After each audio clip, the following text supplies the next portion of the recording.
ಮಕರ ರಾಶಿಯ ಪ್ರವೇಶದ ದಿನ ನಮಗೆ ಸಂಕ್ರಾಂತಿ ಹಬ್ಬ. ಸಂಕ್ರಾಂತಿ ಹಬ್ಬವನ್ನ ನೀವು ಮಾಡೋದಿದ್ರೆ ಮಧ್ಯಾಹ್ನ 3:07 ನಂತರ ಮಾಡುವಂತಹ ಒಂದು ಪರಿಸ್ಥಿತಿ ಬರ್ತದೆ. ನೀವು ಮಕರ ಸಂಕ್ರಾಂತಿಯ ಸ್ನಾನವನ್ನು ಮಾಡಬೇಕು ಅಂದ್ರೆ 15ನೇ ತಾರೀಕು ಸೂರ್ಯೋದಯ ಕಾಲದಲ್ಲಿ ಮಾಡಬೇಕಾಗ್ತದೆ. ಅವತ್ತಿನ ದಿನ ದಾನ ಮಾಡುವಂಥದ್ದು ಅತ್ಯಂತ ಶ್ರೇಷ್ಠ. ಅವಶ್ಯಕತೆ ಇರುವಂಥವ್ರಿಗೆ, ವಿದ್ಯಾರ್ಥಿಗಳಿಗೆ,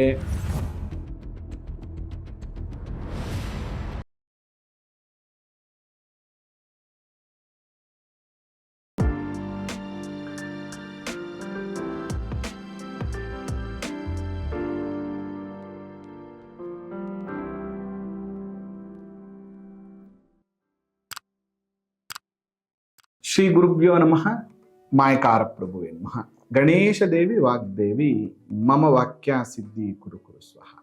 ಓಂ ನಮೋ ಭಗವತೆ ಚಾಮುಂಡೇಶ್ವರಿ ಮಲಯಾಳ ಸ್ವರೂಪಿಣಿ ಸರ್ವಸಿದ್ಧಿಕಾರಿಣಿ ಸತ್ಯಂ ಬ್ರೂಹಿ ಸ್ವಹ. ಓಂ ಕೃಣಿ ಸೂರ್ಯಾಯ ನಮಃ. ಆರಾಧ್ಯ ದೈವನಾಗಿರುವಂಥ ಮಲೆ ಮಾದೇಶ್ವರರ ನಮನದಲ್ಲಿ ನೆನೆಯುತ್ತಾ ವಿದ್ಯಾಗುರುಗಳ ತಂದೆ ತಾಯಿಯ ಪಾದಾರವಿಂದಗಳಿಗೆ ನಮಸ್ಕಾರವನ್ನು ಮಾಡ್ತಾ ಜಗದ್ಗುರು ಪಂಚಾಚಾರ್ಯರನ್ನ, ಬಸವಾದಿ ಶರಣರ ನಮನದಲ್ಲಿ ನೆನೆಯುತ್ತಾ ನನ್ನೆಲ್ಲ ಪ್ರೀತಿಯ ಯೂಟ್ಯೂಬ್ ವಾಹಿನಿ ವೀಕ್ಷಕ ಬಂಧುಗಳ ಅಂತರಾತ್ಮಗಳಿಗೆ ನಿಮ್ಮ ಮೂರು ಮಧು ದೀಕ್ಷಿತ್ ಮಾಡುವಂತಹ ಪರಿಪೂರ್ಣವಾದಂತಹ ನಮಸ್ಕಾರಗಳು. ಹೇಗಿದ್ದೀರಿ? ಚೆನ್ನಾಗಿದ್ದೀರಿ ಅಂತ ನಾನು ಕೂಡ ಭಾವಿಸ್ತೇನೆ. ಇನ್ನು ಪ್ರಮುಖವಾಗಿ ಉತ್ತರಾಯಣವನ್ನು ಯಾವತ್ತು ಶುರು ಮಾಡಬೇಕು ಅಥವಾ ಸಂಕ್ರಾಂತಿ ಹಬ್ಬವನ್ನು ಯಾವತ್ತು ಆಚರಿಸಬೇಕು ಅನ್ನುವಂಥದ್ದು ಈ ವರ್ಷದಲ್ಲಿ ಒಂದಷ್ಟು ಗೊಂದಲಮಯವಾಗಿದೆ. ಗೊಂದಲ ಯುಕ್ತವಾಗಿರುವಂಥ ಮಾಸ. ಏನು ಮಾಡೋದಪ್ಪ, ಧನುರ್ಮಾಸ ಮುಗೀತು, ಸಂಕ್ರಾಂತಿ ಹಬ್ಬ ಆಚರಣೆ ಮಾಡಬೇಕು, 14ನೇ ತಾರೀಕು ಮಾಡದ ಅಥವಾ 15ನೇ ತಾರೀಕು ಮಾಡದ ಅನ್ನುವಂಥ ಗೊಂದಲ. ಉತ್ತರಾಯಣ ಅಂದರೆ ಎಷ್ಟು ಚೆನ್ನಾಗಿ ಹೇಳ್ತಾರೆ. ಆಯನ ಎಂದರೆ ಮಾರ್ಗ, ಇಟ್ಸ್ ಎ ರೂಟ್. ಏನು ರೂಟ್ ಅದು? ಆಯನಂ ಅಯನಂ ವರ್ತ್ಮ ಮಾರ್ಗದ್ವ ಪಂತಾನ ಪದವಿಶ್ರುತಿ. ಉತ್ತರಾಯಣ ಅಂದರೆ ಉತ್ತರದ ಮಾರ್ಗ ಅಂತ. ಅಂದರೆ ಸೂರ್ಯ ತನ್ನ ದಕ್ಷಿಣ ಪಥದಿಂದ ಉತ್ತರದ ಪಥದ ಕಡೆಗೆ ಹೋಗುವಂತಹ ಒಂದು ವಿಶೇಷ ಕಾಲಘಟ್ಟವನ್ನು ನಾವು ಮಕರ ಸಂಕ್ರಾಂತಿ ಅಥವಾ ಉತ್ತರಾಯಣ ಪುಣ್ಯಕಾಲ ಅಂತೇಳಿ ನಾವು ಕರಿತೀವಿ.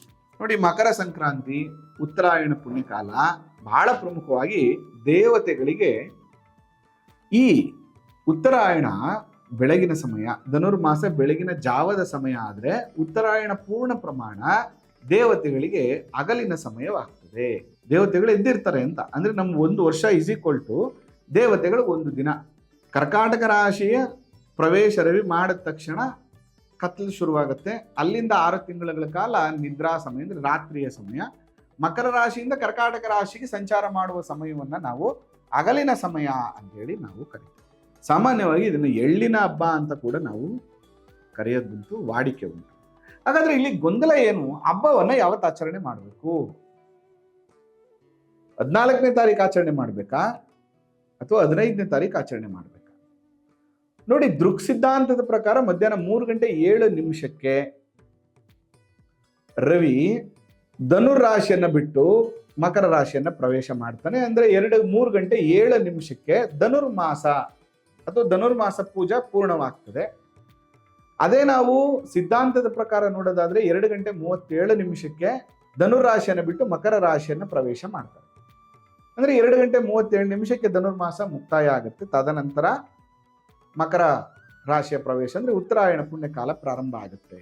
ಆಕ್ಚುಲಿ ನಾವು ಸೈಂಟಿಫಿಕಲಿ ವೈಜ್ಞಾನಿಕ ದೃಷ್ಟಿಕೋನದಿಂದ ನೋಡಬೇಕು ಅಂದ್ರೆ ಆಲ್ರೆಡಿ ನಮಗೆ ಡಿಸೆಂಬರ್ 21-22 ಉತ್ತರಾಯಣ ಶುರುವಾಗಿದೆ. ಆದ್ರೆ ಸಾಂಪ್ರದಾಯಿಕವಾಗಿ ಈ ರಾಶಿ ಚಕ್ರದ ಆಧಾರದ ಮೇಲೆ ನಾವು ನೋಡೋದಾದ್ರೆ ಮಕರ ರಾಶಿಯ ಪ್ರವೇಶದ ದಿನ ನಮಗೆ ಸಂಕ್ರಾಂತಿ ಹಬ್ಬ.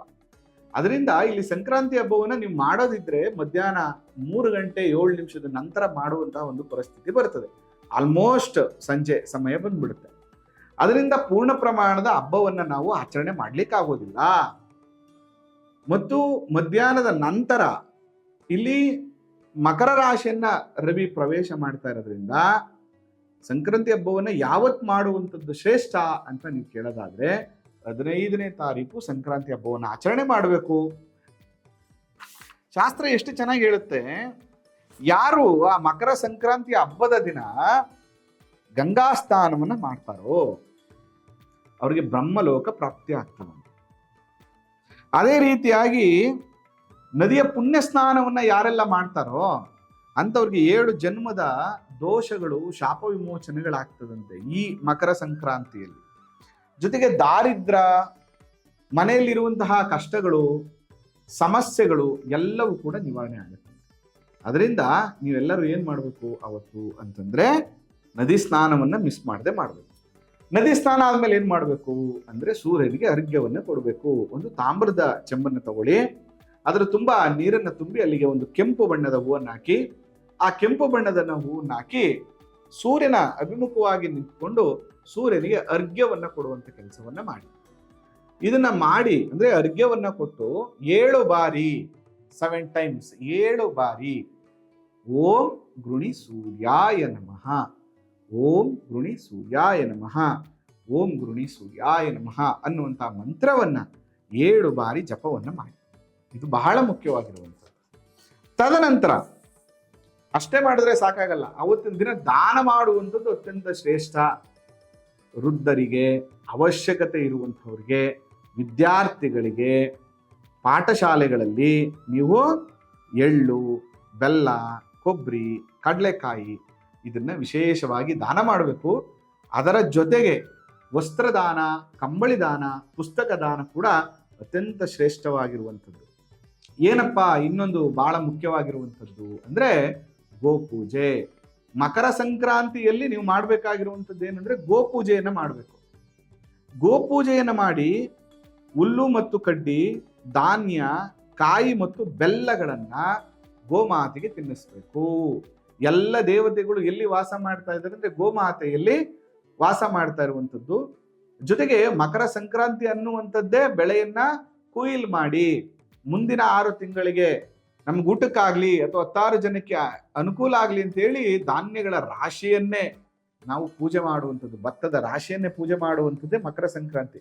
ಅದರಿಂದ ನನ್ನ ಮುಖ್ಯವಾಗಿ ಜೀವನಕ್ಕೆ ಬೇಕಾಗಿರುವಂಥ ದವಸ ಧಾನ್ಯಗಳನ್ನ ಬೆಳೆದುಕೊಳ್ಳಲಿಕ್ಕೆ ನೀನು ಸಹಾಯವನ್ನ ಮಾಡಿದೀಯ ಅನ್ನುವಂಥ ಉದ್ದೇಶದಿಂದ ನಾವು ಗೋಪೂಜೆಗಳನ್ನ ಮಾಡಬೇಕಾಗ್ತದೆ. ಅದಾದ್ಮೇಲೆ ಇಲ್ಲೊಂದು ಬಹಳ ಮುಖ್ಯವಾಗಿ ಇನ್ನೊಂದು ಏನಂದ್ರೆ ಗೋಪೂಜೆಯ ಜೊತೆಗೆ ಯಾರೆಲ್ಲ ರೈತಾಪಿ ಜನಗಳಿದ್ದೀರೋ ನೀವು ವ್ಯವಸಾಯ ಮಾಡಲಿಕ್ಕೆ ಬಳಸುವ ಎಲ್ಲ ವಾಹನಗಳನ್ನ ಪೂಜೆ ಮಾಡಬೇಕು. ಇದು ಬಹಳ ಮುಖ್ಯ. ನೀವು ಆಯುಧ ಪೂಜೆ ಮಾಡುವಂಥದ್ದು ಬೇರೆ, ಆದ್ರೆ ಇಲ್ಲಿ ಮಾಡುವಂಥದ್ದೇನಪ್ಪ ವಿಶೇಷ ಅಂದ್ರೆ ನನ್ನ ಜೀವನಕ್ಕೆ ಬೇಕಾಗಿರುವ ಎಲ್ಲವನ್ನ ಕೊಡ್ತಾ ಇರುವಂತಹ ಭೂತಾಯಿ. ಆ ಭೂತಾಯಿಯಿಂದ ಬೆಳೆಯನ್ನ ಬೆಳೀತಾ ಇದೀವಿ ನಾವು. ಆ ಬೆಳೆಯಲು ಸಹಾಯ ಮಾಡಿರುವಂತಹ ಎಲ್ಲ ವಸ್ತುಗಳಿಗೆ ಪೂಜೆ ಮಾಡುವಂಥದ್ದು. ಅಥವಾ ನೀವು ಆ ಕೆಲಸ ಮಾಡ್ಲಿಕ್ಕೆ ಯಾರನ್ನೆಲ್ಲ ಕರ್ಸಿರ್ತಿರೋ, ಪ್ರತಿದಿನ ಕೂಲಿಗೆ ಅಂತ ನೀವು ಕರ್ಸಿರ್ತೀರಿ. ಇವತ್ತಿನ ದಿನ ಡೈಲಿ ಬಂದ್ಬಿಟ್ಟು ಬಿತ್ತನೆ ಮಾಡ್ಲಿಕ್ಕೆ ಒಬ್ಬರನ್ನ ಕರ್ಸಿರ್ತೀರಿ, ಉಳಕ್ಕೊಬ್ಬರು ಕರೆದಿರ್ತೀರಿ, ನೀರ್ ಹಾಕಕ್ ಒಬ್ರು ಕರೆದಿರ್ತೀರಿ, ಹೆಣ್ಣಾಳು ಗಂಡಾಳು ಅಂತ ನೀವು ಕರೆದಿರ್ತೀರಲ್ಲ. ಇಲ್ಲಿ ಬಹಳ ಮುಖ್ಯವಾಗಿ ಏನ್ ಮಾಡ್ಬೇಕು ನೀವು ಅಂತಂದ್ರೆ ಅವ್ರನ್ನ ಚೆನ್ನಾಗಿ ನೋಡ್ಕೋಬೇಕು. ನೀವು ಅವ್ರಿಗೆ ವಸ್ತ್ರಗಳನ್ನ ಕೊಡಬೇಕು. ಅವರಿಗೆ ಕೊಬ್ಬರಿ, ಕಡಲೆ, ಬೆಲ್ಲ, ಎಳ್ಳನ್ನ ಕೊಟ್ಟು ನನ್ನ ಮನೆಯು ಸಮೃದ್ಧಿ ಆಗ್ಲಿಕ್ಕೆ ನೀವು ಸಹಾಯ ಮಾಡಿದಿರಿ, ನಿಮ್ಮ ಮನೆಯು ಸಮೃದ್ಧಿ ಆಗ್ಲಿ ಅಂತ ಹೇಳಿ ಅವ್ರಿಗೆ ತುಂಬು ಹೃದಯದಿಂದ ಖುಷಿಯಿಂದ ಅವ್ರಿಗೆ ಕೊಡ್ಬೇಕು ವಸ್ತ್ರಾದಿಗಳನ್ನ. ಅದರ ಜೊತೆಗೆ ಕಡಲೆ, ಕೊಬ್ಬರಿ, ಬೆಲ್ಲ, ಎಳ್ಳನ್ನ ಕೊಡ್ಬೇಕು. ಎಳ್ಳನ್ನ ಕೊಟ್ಟು ಒಳ್ಳೆ ಮಾತಾಡಬೇಕು ಅನ್ನುವಂಥದ್ದು ಬಹಳ ಮುಖ್ಯವಾಗಿರುವಂಥದ್ದು.